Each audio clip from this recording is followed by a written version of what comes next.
म यति बेला ठ्याक्कै भलाइबोट भन्ने ठाउँमा छु। उहाँ स्थानीय हुनुहुन्छ यहाँको।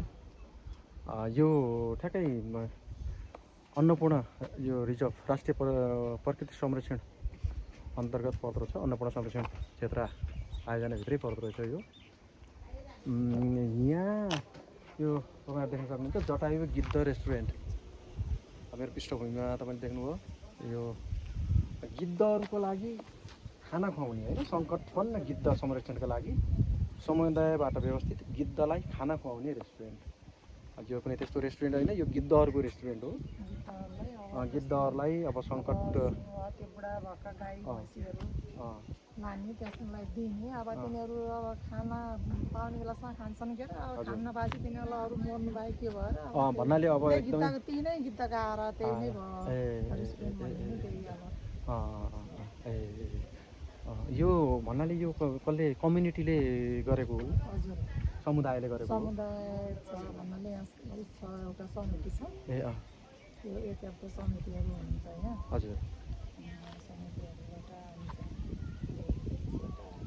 भन्नाले जुन अब गाई गोरुहरू जो चाहिँ अब एकदमै अब बुढो भयो, अब भनौँ न अब मर्ने अवस्थामा पुगिसकेकोलाई चाहिँ त्यहाँ लाने। हजुर, त्यहाँ लैसकेपछि अब आफ्नो उसको सो मृत्यु हुन्छ। सो मृत्यु भइसकेपछि अनि त्यसलाई त्यो चाहिँ गिद्धलाई आहाराको रूपमा त्यहाँ गिद्धहरू निकै आउने गर्छन्। आउँछन्, हेर्न जान सक्नुहुन्छ। हुन्छ, धन्यवाद। यहाँलाई पनि धेरै धेरै धन्यवाद। थोरै भए पनि यहाँको संक्षिप्त जानकारी दिनुभयो है, खुसी लाग्यो। हुन्छ, हस्, नमस्ते। मित्रहरू, म यति बेला ठ्याक्क भलाबोट भन्ने ठाउँमा छु। यो घाचोकमा पर्छ। यो पोखरादेखि करिबन 25 किलोमिटर उत्तर दिशामा पर्दछ। यो ठ्याक्क यो चाहिँ यो भलाबोट भन्ने ठाउँमा छु म। यो चोक जस्तो छ ठ्याक्कै यो बाटो हामी जटायु गिद्ध रेस्टुरेन्ट अथवा जटायु रेस्टुरेन्टतिर जाने बाटो हो भने म उभिएको यो पछाडिपट्टि ठ्याक्क यो चाहिँ घाचोक हुँदै म त्यही बाटो आएको म यो भुज्रुङ खोलाबाट।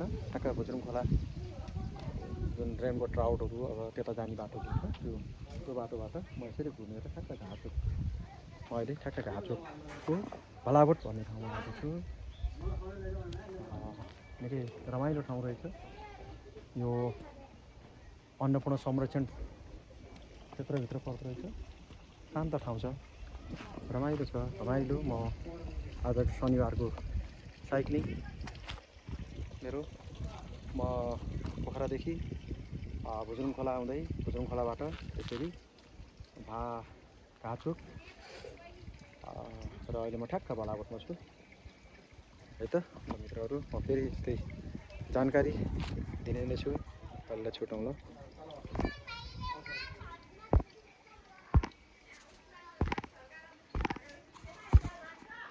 म अहिलेलाई छुट्ने अनुमति चाहन्छु। हस्त, नमस्ते।